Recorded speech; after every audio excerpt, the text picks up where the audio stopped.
Well, welcome. My name is Taylor, and this is my dad, Brad.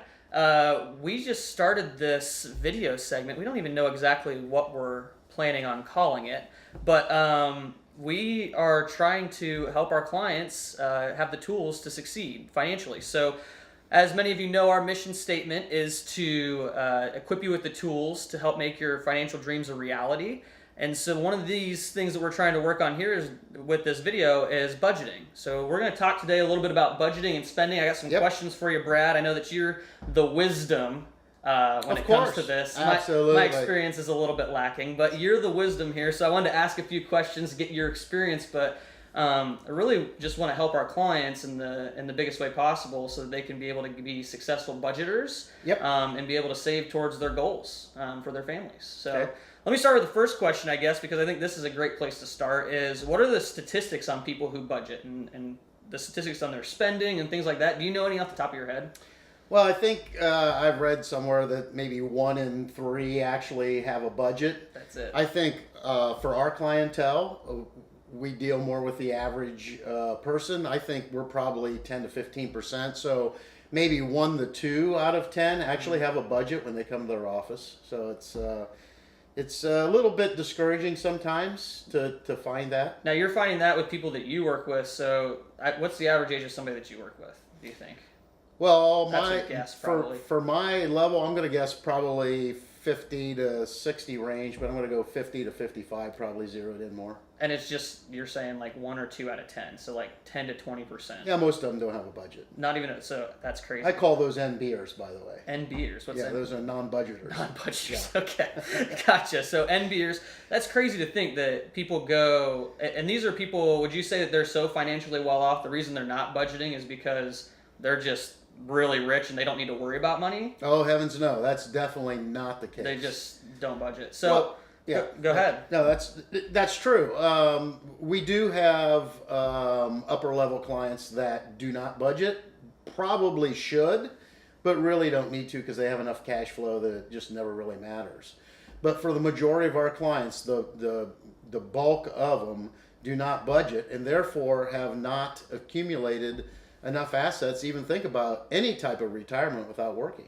So that's kind of where we're at right now. That's crazy. And I think this is something that Mark Mattson says a lot. He talks about living a life of abundance and thinking with an abundance mentality. Right. If you don't know how much money you have and where it's going, how would you ever live any sort of abundance? You're going to always be worried about, do I have enough money to have meals on the table for this week? Or do I have enough money to pay for my kids, whatever it is?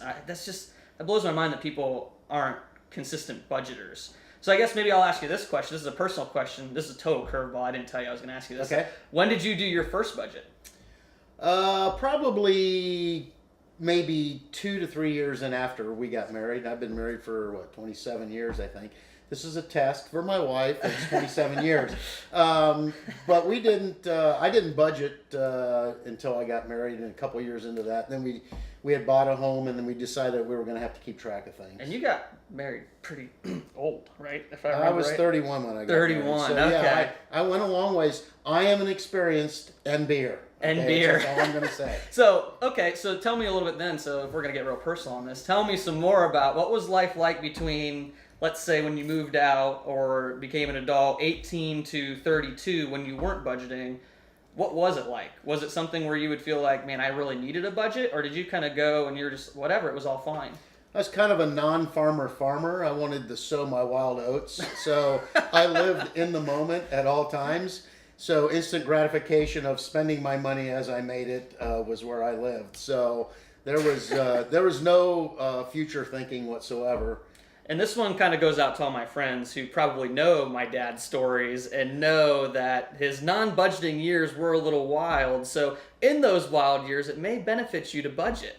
Just a quick plug for all those people out there. But if I could reverse it, I would do it totally different than what I did today. Yeah, well, back then, I should I think there's plenty of people who would say I would change my life if I could go back in time. But, oh, absolutely. And budgeting is one of those big things because I think you don't realize the long-term impact of budgeting. So it's critical. It's absolutely critical in our industry, and for anyone to be able to be prepared for a happy retirement, be prepared for emergencies, you have to budget. Yeah, and I talk to a lot of people my age more when I'm doing financial advising, people in their early 20s to mid 20s, sometimes even early 30s starting families, and I'm surprised too to see how many people don't have a budget. I can't imagine the lifestyle that it would have to be to not have one. Yeah. And I look at my life, and I'm by no means the perfect budgeter. I think that's probably a good thing to throw out there in the beginning. I'm not a very good budgeter at all, and you can ask my wife. Because I try to hold her to a higher standard than myself. You know, she's not allowed to break the budget, but if it's for me personally, it's okay. And maybe you have that experience too, but that's just me. But let me ask you this question. Where does somebody start if they want to start building a budget? How do they get started with that kind of stuff? Well, it really starts with discipline. And nobody likes to be disciplined. We all want to, especially in this day and age, we want to live in the moment. We want instant gratification. We want to have the things we want to have. We want them new. We don't want old. We want stuff. Right. And so that means if we're going to do a budget, we have to discipline ourselves from having new stuff. And it's very difficult because, you know, as with electronics and technology today, we're constantly looking for that moment. And so that moment comes back from buying stuff as well. And a lot of times I think it reverts to where we get satisfaction in life. And satisfaction in life is I buy a new car and I feel really good today, but 6 months from now it's a car payment, right, and the good feeling goes away. So if I budget, then I can't get that good feeling. I don't get that good feeling on a regular basis. Yeah, I think my wife calls it retail therapy. I think that's the I never heard that, the but I kinda scientific like it. term. The scientific term where, yeah, okay, I'm gonna go shopping because it's been a bad day, so I'm gonna go buy this, and then I feel a lot better about it. And so you're saying there's not much room in a budget for retail therapy? Well, that's not true. But once you Okay. get a budget going and you actually follow your budget, you will find you'll have more spending money than you had before you budgeted. So it's kind of a weird thought, and it's really hard to get that across to clients. Yeah. Whenever they come in to say, look, once you get a budget going and you get used to that for a while, you're going to find that you will have spendable money to get that gratification. Now, you may not be going out buying a new car every couple years, Right. because that is a big ticket item, but you'll find that the smaller items will be more accessible. And I think you'll be more gratified knowing that you're actually going in the right direction.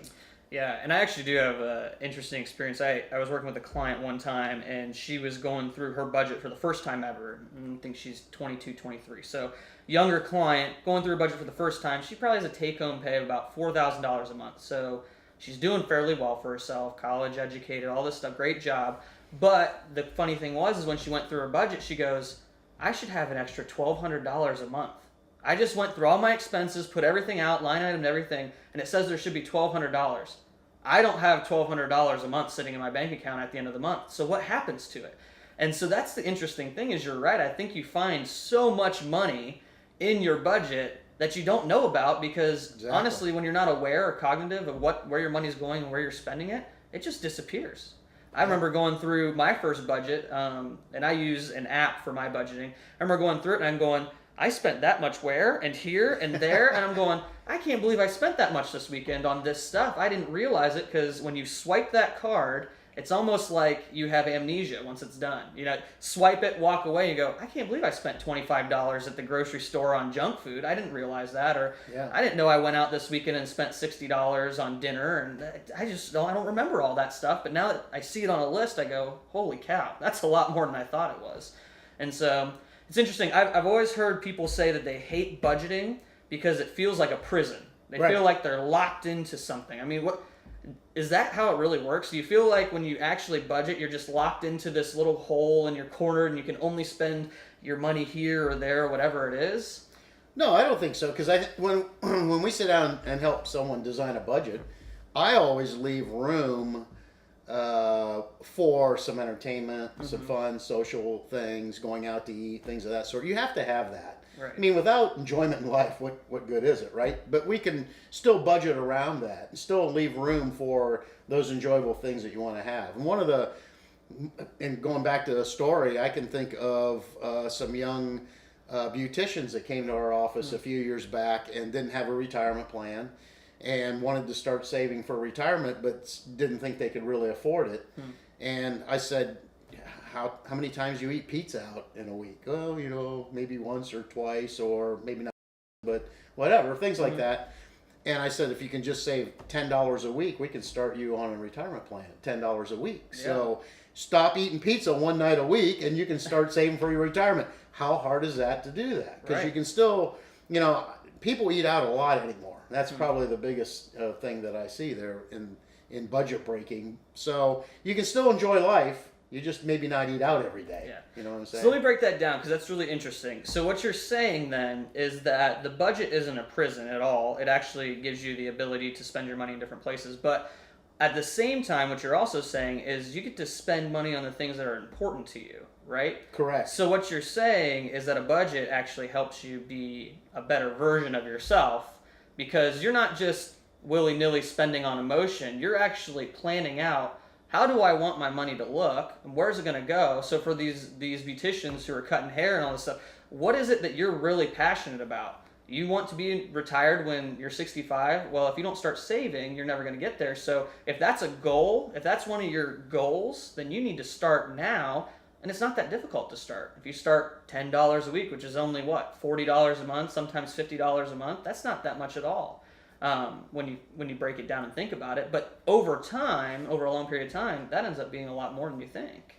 Right, and I think you'll find that, and as I said earlier, is that you will find by doing a budget, you will have more gratification in life than not doing a budget. Right. It's really hard to understand that, but it really creates that feeling of freedom, because I'm actually doing what's important for myself. Yeah. And not really giving up a lot for that. Right. And I think, so that's where I completely went wrong. I remember budgeting. My first budget was in college. When I was at University of Cincinnati, I remember I had just moved off campus into a house with a bunch of guys, and I was receiving $300 a month. That was my stipend. And then I had a savings of maybe a couple thousand from working over the summer. And so I had to make that last for a whole, whatever it was, 9 months of school. And I remember you going, I'm not sending you any money. So just so we're clear, this is all you're getting. You're getting your $300 plus whatever you saved. So you better figure out how to make it work. And I'm like, oh yeah, I'm going to put together the best budget ever. And so I remember getting into an Excel sheet and like lining all these things out. What are my expenses? I started keeping my receipts, because I remember seeing adults at that time that, oh yeah, I'll keep the receipt. And I'm going, oh, that makes me sound important. So maybe I'll just keep my receipts. That'll make me very financially responsible. Of course, absolutely. And so I had this huge pile of receipts, my Excel sheet open, and I'd go through and I'd type them into the computer and go through all that stuff. And I think it lasted about 2 months, my budgeting. And then it was kind of like, whatever, it's a free-for-all. If I need to eat cans of beans for the last month of school, I'll do it. Just whatever I need to spend on, I'm going to do it, whatever. And I totally blew the budget. But I think what I missed in all of that was at the beginning, the thing that we should probably start all of our budgets with is that goal. What am I saving for? Right. Why am I budgeting? What's the purpose? Because if I would have thought every single time that I was keeping a receipt that, oh, I want to budget and save money because I don't want to eat a can of beans for the last month of school. I want to be able to go to Chipotle and celebrate my finals week, not, worry about, am I going to have enough gas in the tank to get back to Worcester? I didn't want to think about that. But at the same time, that wasn't my goal. I didn't have that outlined and spoken. So I missed out on that completely. So the budget meant nothing to me. It was actually more of a task and a hindrance than it was me moving towards a goal. So I think that's probably one of the most important things to starting a budget, is deciding what that goal is. Well, I think you're right. And I think you're dead on for most people who have tried the budget in the past. Some of the most successful people in the world have failed many, many times to get to the level where they're at. Right. And budgeting's the same way. We'll set up budgets and they'll fail. But what you got to do is you got to get back up and get back in that budget sooner or later. So just because you fail after 3 months or 6 months, and usually it's within the first 12 months. If you can stick to one for 12 months, you're pretty much good to go. Yeah. But if you fail in that first few months, you can't be discouraged and say, I'm never going to do it again. Right. You've got to get back up on your feet and say, I got to do it again. I got to try this again, maybe tweak it. But I really think the ultimate purpose is probably more important, and that is setting the goal of why am I budgeting? Right. And maybe just one item. I'm going to budget because I want to buy a house. Yeah. I'm going to budget because I want to buy a car. Yeah. I want to budget because I see 30, 40 years down the road, I'm going to need retirement and my employer does not offer it, or I'm self-employed, or even if my employer offers it, they offer it, but I really don't understand it because there's nobody there to help me. I need someone to help me figure out why is that important. So I agree with you. I believe that goals have to be instilled for that to be a long-term purpose in life. And you're going to fail. I mean, people fail. Not everybody will, but a lot of people will fail, and they just need to get back in it. Right. Yeah. And so when you say goals, you totally mean New Year's resolutions, right? Oh, absolutely. Nobody ever fails. That's what everyone starts their budget January 1, right? And Exactly. they're going to save thousands of dollars in 2018. What is it, February now? So how many of you haven't finished your budget or have broken down completely?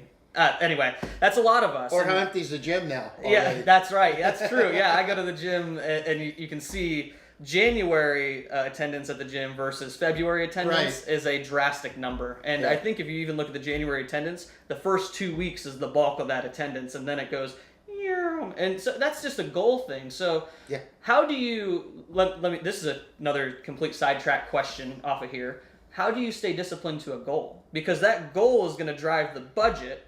How do you stay disciplined with that? Well, that's a tough one, but you got to have that goal's got to be real. I mean, it's got to have, it has to have some kind of meaning in your heart that this is really what I want to accomplish. Right. If it's just something you go, oh, I really like to do that, but really haven't bought into it, it's probably not going to stick. So any real goal has to have true purpose underneath it. Yeah. And so that may take some soul searching to go, what is it really? I think when you go to, like, my house is my goal is a little bit, is somewhat easy for people to visualize because it's something, that they're going to actually own and feel and be able to touch and live in, where retirement's a little different. I can't really touch it, feel it, understand it at 30 years old or 20 years old or whatever age, even 50s, unbelievable or not, but so I think you just really, it has to be something that really comes from the heart. Yeah. I don't know any other way to get anybody to buy into it other than they really got to want it. Right. And I think we talked about this in one of our education classes. I think I got to speak on this a little bit, is that our purpose influences our priorities, and then our priorities influence our behavior. So if our behavior that we want is to have a really good budget and we want to save money towards whatever it is, we got to define what the heck is our purpose. Why am I doing this? What's the point of all this? And if I have a good purpose behind me, whether that's a faith-based purpose or a family-based purpose, whatever it is, this is what's guiding me. My priorities change. And once I level out those priorities, I can make my behaviors go according to those priorities. So if the budget's the behavior you want, you can't start just with the budget. You got to start at the top. Exactly. Right? And we talked about that so much with our clients. I think that's the importance of having a coach too. Shameless plug to work with Fike Advisors, but that's the purpose of having a coach, though. That's why we exist. We don't get paid to make people returns. Well, I think that's what sets us apart a little bit different is because we are into education. Mm-hmm.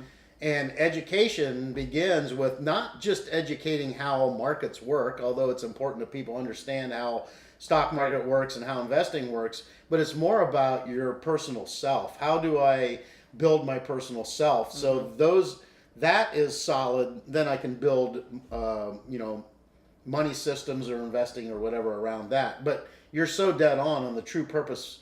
And true purpose in life is everything. And if you can identify that, and we've done numerous classes on that, and you work your way back down from there. So I think that's probably one way for someone to find out how or what that goal should be, and that it's really a true goal. Yeah. It's not some goal because my buddy got this really hot car, and now I want the really hot car. Yeah. It's really not a really heartfelt thing other than a short-term, immediate, emotional thought. Yeah. Right? So true purpose would be when I build my true purpose. My true purpose in life is gifting. I get most of my enjoyment of gifting my money, giving it to wherever to help someone else.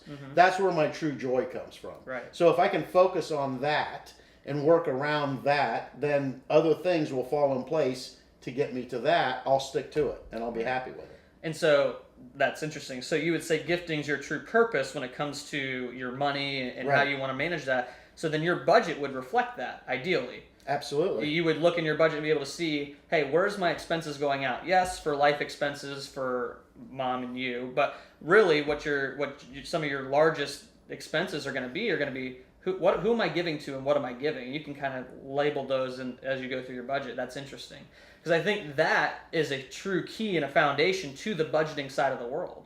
Because if you don't have that, what's the point of a budget? It's really Absolutely. it's a piece of work. Yeah, and every year I look at, okay, what did I give to church? What did I give to the missions? What did I give to different me, nonprofit organizations? My children.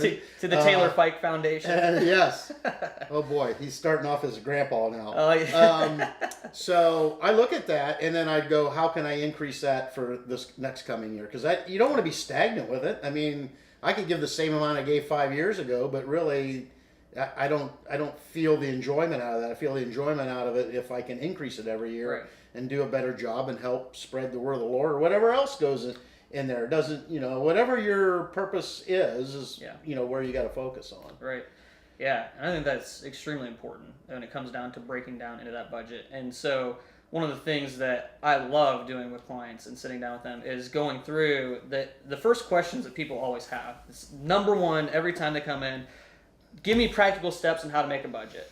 And there's nothing wrong with that. Those are great. We need those. We need practical steps. But the most important thing for people to know is let's rewind that. Let's take a step back from the word budget already because we're already too far ahead of ourselves. How are we going to get to that purpose level? How can we find out what's truly important to you? And then let's use that to influence what our budget is going to look like. Right. So let me get back to the budgeting idea because there's probably a couple weird questions that some people have asked me. These are kind of common questions we get in our office a lot, at least that I have. And just want to hear your thoughts on it. So tell me, budgeting is really easy if you're a salary employee. You know what your take-home pay is. You know how much you're going to get every month. There's no question asked there. Now let me ask you this, because your experience with this as a small business owner, what's it like to budget for weird income? Income that you can't expect. It's irregular. It's not what you can say, hey, I'm getting X amount of dollars per month year round. You're kind of saying, hey, some months I make more, some months I make less. How do you do something like that? What are some tips for budgeting in that world? So that's called the roller coaster ride. Is that what you're talking about? Yeah, the financial roller coaster ride. Yeah, well, I lived a great deal of my life that way, but and that's true with any salesperson. Mm-hmm. I think probably what you have to do originally is sit down and maybe on a piece of paper. Of course, we have paper. We have worksheets that we can analysis that we can work with at our office, but for those that are watching here that don't have that access to that paperwork, I would just take a piece of paper and draw a T on there, and I would list my income. And if income's all over the place, you have an average over the last couple of years. So use the last couple of years' income to give you an idea of that. Right. And then on the other side of the T, the old Ben Franklin T, the other side of it, I would list expenses. And I would go back through my checkbook that I pay my bills out of for the last 12 months and put them in categories. What's a checkbook? Okay, so go through your bank records that you used your ATM card so for, you mean your my credit app? card. Is that what you're talking about? And if you have the app, which you should, actually, every young person should be using the apps. I don't know what a checkbook is. I don't know if I know how to write a check. Check registry. If you don't have a check registry, use your bank statements. If you don't use bank statements, you're strictly on credit cards, which I do a great deal of. Then you can get all your itemized numbers out of that. But you got to get categories, break them down and find out what you've spent over the last 12 months. Because some stuff you're going to pay quarterly, some stuff you're going to pay semi-annually, some stuff you might pay once a year, but a lot of stuff you'll pay every month. And get the idea of what totaled up for the whole year, whatever that number is, and then divide it by 12. That's going to give you an average expense that amount of money that you spent last year. Yeah. Then you have your income. So then if you have a shortfall, which you probably know if you do. Yeah. And if you don't have a shortfall, then you have excess. That's where you got to say, all right, so what I just did was list my living expenses. So if I'm on an income basis, it's a roller coaster ride. Yeah. I know, and if I'm in sales, then this goes to a whole nother level. Then my sales goals need to be to at least pay my budget, right? Absolutely. So that's not even giving me any fun money. Yeah. And then you add in some fun money after that. But that's where I usually tell people to start if you don't have the tools or a coach, investor coach, or a financial coach to advise you on how to figure that stuff out. Yeah. So it's very simple. Just do the old Ben Franklin, left side of draw a line down the middle of the page, left side income, right side expenses. Yeah. And that'll give you a good judgment call of where you're at. Right. And I think an important thing to think about in that world, at least with the people that I've talked about, is in those worlds where you have that weird income, there's always really, really good months, and there's always really, really bad months. Right. So I think the discipline side of it is even multiplied for someone who doesn't have a regular style income, is to say, hey, in those really, really good months, I'm not going to spend the extra I have just because I got it. I'm going to save some of that back because Lord knows down the road I'm going to run into a bad situation when I don't have a big income for that month, and I'm going to need it to come from somewhere. And so I think a lot of farmers in that world or salespeople, where you go, hey, yeah, your income comes in a small portion of the year, but you need to make that last for all 12 months. So how do you do that? You have to make sure that in that budget, like you say, that you're thinking of annual expenses in general, not just monthly. You have to broaden it out, but then stay disciplined and say, hey, just because I made 80% of my income in the last 2 months doesn't mean I get to spend 80% of my income in these next 2 months. It means you have to make that work. But that's hard. That's really hard. That's another place where you kind of say, hey, I need someone there to keep me accountable, whether it be a coach or a spouse or a friend. The only way to really make that work is to find some sort of accountability to make sure you stick to that budget, because a lot of times, at least me personally, I'm an emotional person. You know, I wear my heart on my sleeve when it comes to my money. And so when I'm there and sitting there and I hear about this situation for somebody and they need money, like, I'm willing to give it. Or if I'm in another situation where it's like, man, I really want that, I'm willing to spend it, but I need to really reel those things back if I'm in an irregular income and know that just because I have it doesn't mean I need to spend it. Right. And I think that's probably the big key for all of us. You know, you go back 12 months and you had to buy 4 tires for your car broke down, and you go, well, that was just one time last year. But look, life throws curveballs at us every day. Right. And so probably the ugly stuff that happened to you last year is going to be ugly again this year. It's just going to be different stuff. Right. Okay. So you have to budget that. And if my budget's $2,000 a month and I make $4,000 a month in January and $4,000 in March, and I've got this excess money burning a hole in my pocket, you got to remember that life's going to throw a curveball at us somewhere. And when it does, we need to have that money put aside. And so those are things that I think truly require a financial coach. It's absolutely imperative that you have a third party that helps guide you and keep you on track.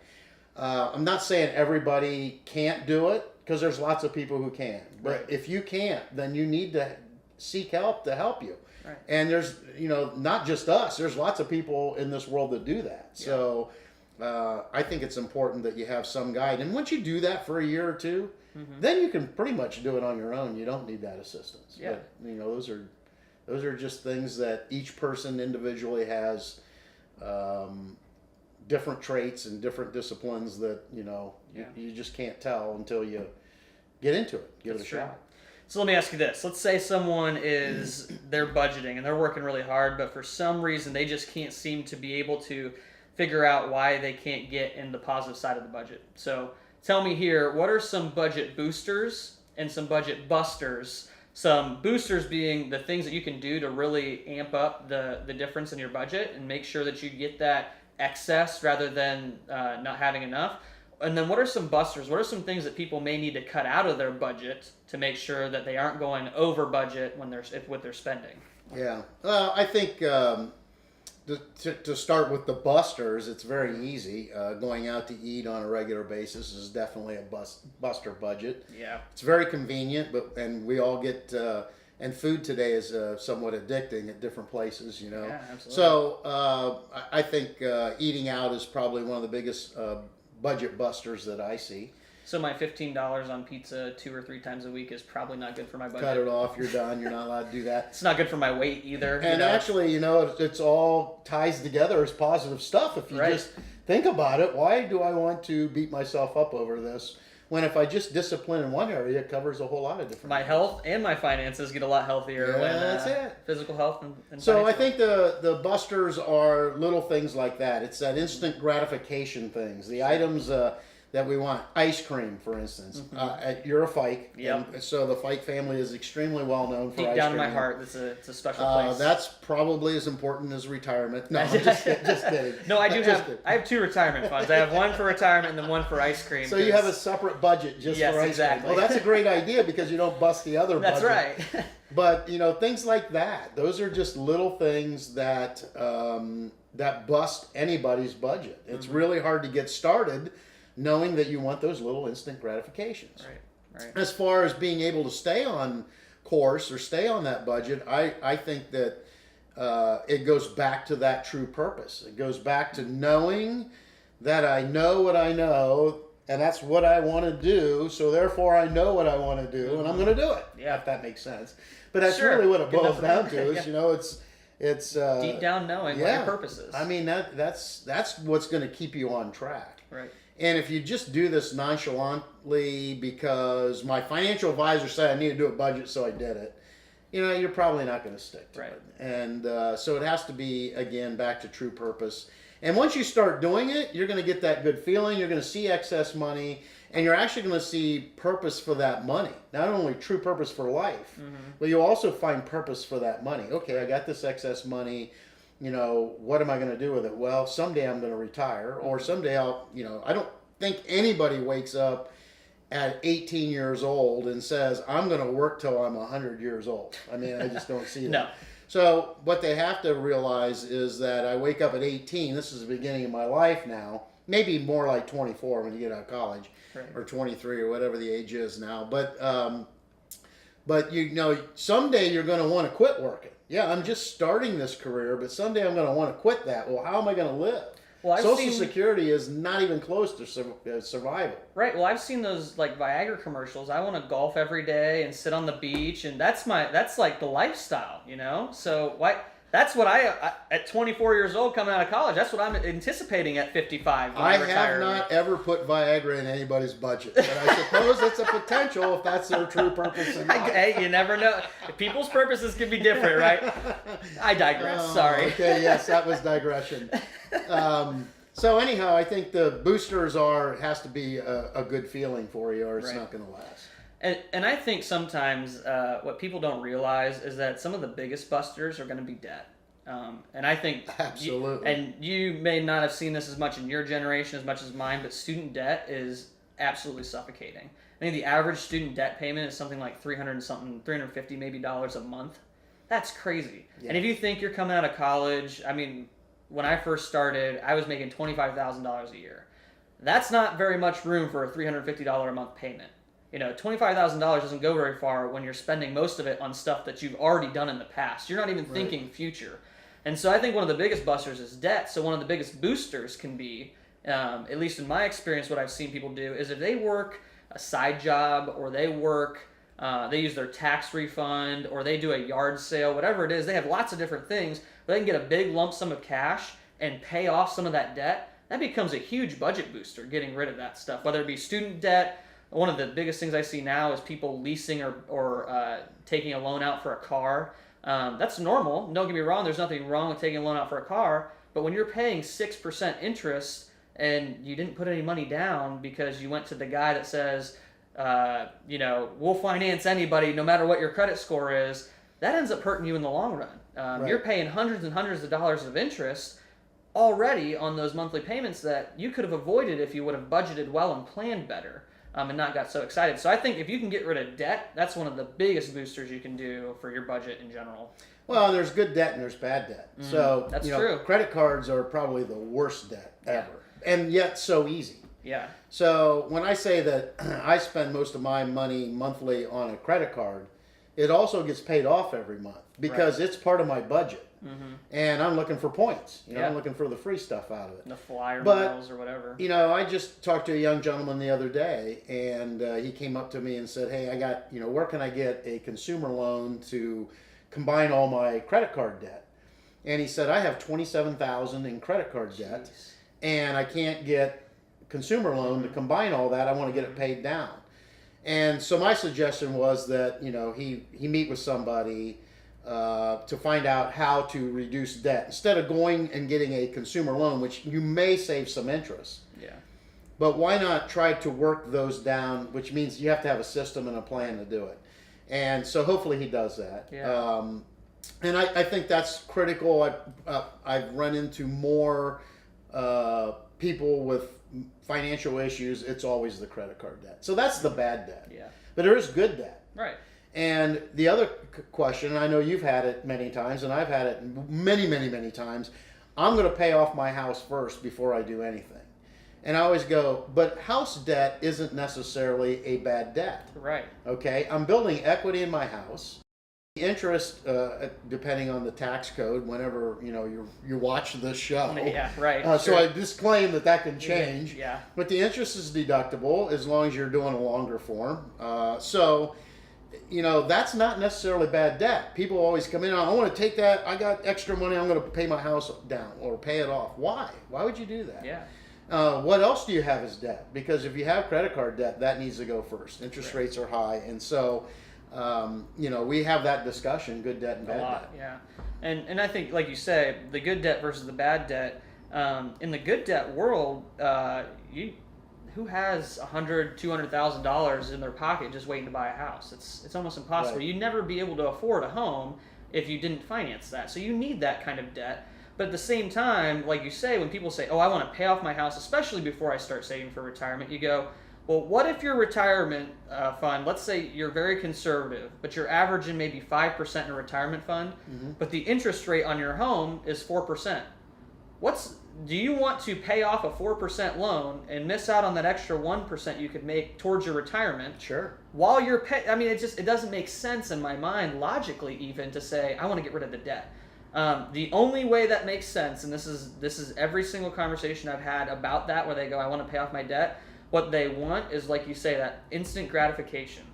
They want the ability to have that extra $500, $800 a month in their budget so they can go out and spend it. Right. Because I've seen far too many times, I'm going to pay off my house and then I'll start investing, or then I'll start saving for retirement. I saw far too many times that they pay off the house, but then they never save a dime towards retirement. Why? Because that $500,000, $800,000, whatever their house payment is, goes right into their spending money in the budget. It doesn't go towards future goals. Well, and a lot of times the house is the first real goal that young people look for. I'm going to buy a house. Right. And once that roof over my head is paid for, then all of a sudden, hey, I've got it made. Yeah. But you still have the next major step, which is even bigger than the house, and that is retirement. Yeah. And it's so hard to visualize when you're younger, but it's a big bear waiting for you, and it's going to come quicker than you ever think. And I tell this to young kids all the time. It will be there before you know it. Yeah. And I think that there's lots of discussion that needs to be had on debt, number one. And again, you need an advisor, someone to coach you and advise you as to where do I start eliminating this, because it is massive pressure. It is. This young fellow has 27,000. He's a mess. You can tell talking to him. So well, his monthly payments are probably outrageous, and those are probably minimum payments. He's not even absolutely paying off the actual debt. He's just adding more interest on top of that, and it's unreal, and it's suffocating, like you say. And so to find that life of abundance and that freedom within the budget, you have to get rid of some of the biggest busters, which is that debt. You'll never have a life of abundance with debt like that. Right. So let me switch gears to the other side of it, the savings side of the world. So really, a lot of times what budgets exist for is so that you can find that bit of savings that you can start saving towards whatever goal it is, whether it be a house or a college fund for the kids or the next new car. Let me ask you this: how much in your budget should you be saving? Is there an amount? Is there a percentage? Is there kind of a normal rule? Well, I think it's all over the place. The common rule has always been 10% savings.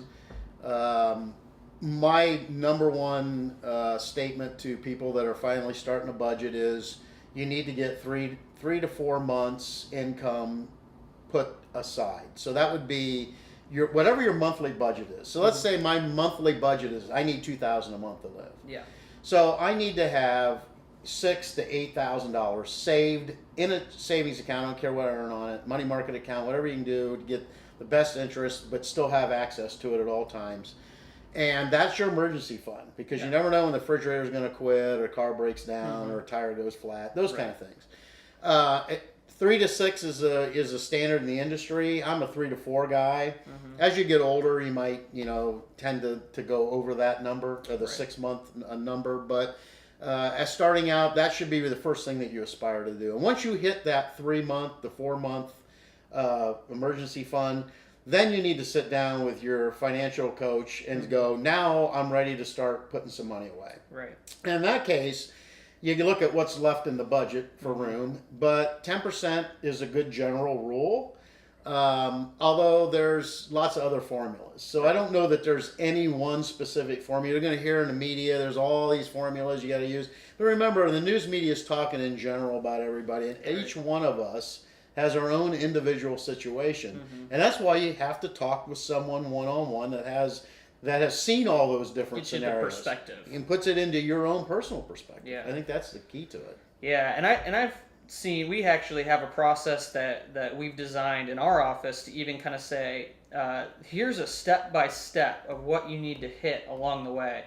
You need to have an emergency fund of, at least 1 month. And then you need to start investing in your employer plan at work and saving at least $100 towards your retirement. And then you need to work your way down through this, pay off some debt, then get the 3 to 6 month emergency fund. And after you get through all those things, and we already talked about this, that's when you start paying off the house. And that's when you start paying off the bigger debts. But there's a step-by-step process that it's not cookie cutter for everyone. It's a general idea. But these are things where you can start in one of these and say, hey, what does it look like for you personally in these things? Where are you at? And where do we need to start and focus on and get things organized for you? But a budget allows you to be able to have a plan to attack those steps. Right. And those steps will get you towards that financial piece of what you're aiming for. They get rid of the anxiety, the pressure. You can finally live in abundance with all that stuff. And I've seen your plan of action sheet, and it's fabulous. I wish we'd have had that 30 years ago. Yeah, well, I can't take all the credit. I stole it from a lot of other smart people. Well, it's a combination of some guy everything in this world is guy. stolen from somebody else and put together. So I'm pretty you might sure. as well learn that. Yeah, I'm pretty sure that's how it always is. But I think that's a fantastic sheet, and you need to pass that out and let people see that more often, because I think it's really the best process I've seen to date compared to what we've always done. I'm an old timer. I started in the early '80s, so. We had different world back then. Yeah, the way we address things, but the core is still there. The core things are still there. Right. Well, okay, let's wrap this up with one final question. So, for the people who are out there saying, "Okay, I don't have a budget. I need to start budgeting." What do they use? Is there an app that you would recommend? Is there I know that we actually have some documents in our office that we can use and send out. What do you say, this is your first time budgeting, or you're just coming back to it after a long time, this is where you should start because you'll be the most successful if you use, what would you recommend? Well, I would say that most people probably want to do it themselves today. And my best advice would be to find somebody that's already been there to help you. Yeah. But if you're going to be a DIYer, then your phone and your computer are your best friend when it comes to budgets. Right. There are multiple apps for the phone that you can actually set up budgets. You can set up budget alerts. You can address this probably better than I can. Yeah. There is tons of websites. Almost every financial firm has some kind of piece or part in their website. Obviously, you're going to get bombarded with advertising and promotions that they have the best product in the world. I think, personally, my thought is that you cannot replace a human friend. And a human friend is somebody that you trust, that you can go to and go, look, here's where I'm at, here's where I want to go, or here's what I'd like to figure out where I want to go. Can you help me? But you got to find somebody you absolutely trust. And if you don't trust them, then you're not going to probably listen to them. And if you're a do-it-yourselfer, which is fine, there's lots of those out there, you got to be highly disciplined, and you have to spend a lot of time researching that. Yeah. And if you're willing to do that, go for it. The access is there everywhere. Yeah. I usually send a lot of our younger clients who are phone savvy, I send them to mint.com. It's that's mint.com. They are the same people that run TurboTax, so they have a ton of different apps out there. They're very user friendly. They bombard you with advertisements, like you say. So they'll tell you they can save money on your retirement plans, they can get you a better credit card, they can get you to the best interest rates at banks. what I tell people, ignore all those things. Don't worry about those things. What you need to focus on is, hey, let's use the tools that they've designed here to get our budgets in line. And then also you can even put in all of your accounts on there. So they'll track your spending for you so that you know, they'll send you email notifications when you go over budget, or if you have extra room at the end of the month in a budget, they can email you and let you know, hey, you got a few extra dollars over here. Do you want to use it on, whatever it is. You can put your goals in there even, and you can kind of say, hey, in my budget, I want to save towards my new car. And you can say, each month I want X amount of dollars to go over. And they'll tell you, hey, you have this much left over. Do you want to move this towards your car? And you can go into your own personal banking stuff and do that. So they have a ton of options. I like what they do there. Other things that if you're not a computer person or a phone person, I have an Excel sheet that we designed in our office that has every single category known to man that you can think of expense-wise. And then you can kind of go through, and if you use that, if you have that expense, fill it in on there. If you don't, just leave it blank, and then go through and you can add it up. If you use the computer, the Excel will add everything up for you. If you don't use a computer, get your calculator out. But there's tons of options. I think the tools are so minor compared to if we go back and we kind of review everything we've talked about. The tools are great, but those are at the bottom of the list when it comes to importance. What really matters is if you go to the top and you got to really focus on what is your purpose with this. If you have a purpose that you're saving towards, a goal that you're saving towards, something that you care about deeply, that'll funnel down into a really, really good budget. Yeah, I agree with you. And I think probably at Fike Advisors, we should do another true purpose workshop sometime this year. And we have maybe in June or something. Yeah. I don't know. We haven't thought about it. If you're watching this video, definitely shoot me an email. My email is taylor@fikeadvisors.com. If you shoot me an email, we can get you signed up for a True Purpose for Money. It's a workshop that we do to help people figure out, hey, what is my true purpose? If I go all the way down to the core of what I really want my life to be about, what is that going to be? And then that can influence the rest of your financial decisions. So if that's something you're interested in, shoot me an email. But yeah, we should do another one of those here pretty soon. We just did one last year, but I think it's just nice to do them on a regular basis, right. And that way it keeps people focused. And even if you've been through the True Purpose for Money, because I know there's clients watching this, doesn't mean you don't go through it again. So right. And your purpose, even though it doesn't really change internally, sometimes other things are more important in certain seasons different of periods life. of time. Yeah. So it could be you took it 2 years ago, it could be way different this year, so it'd be worth taking again. But final thoughts, feelings, ideas about budgeting and saving, anything? Well, I think if you're thinking about it, or if you're having frightful days, uncomfortable days because of money, then it's time for you to find somewhere to help you out. And there's plenty of avenues in that. And financial coaches are everywhere. There's online classes that you can do. Some of the local churches do financial seminars. So take a look at this stuff. I'll tell you, you will be surprised how easy it is once you have someone guide you to get through it. And once you get started, your life will change. And I can't explain it until you go through it, really. Well, thanks for joining us. This is our first episode of something. We haven't really decided what to call it yet, but hopefully there'll be some more episodes that we're coming out with. I think our next one will be talking a little bit more about investing and retirement planning, and talking about, hey, what are some good investments to look for? What are some not so good investments to look for?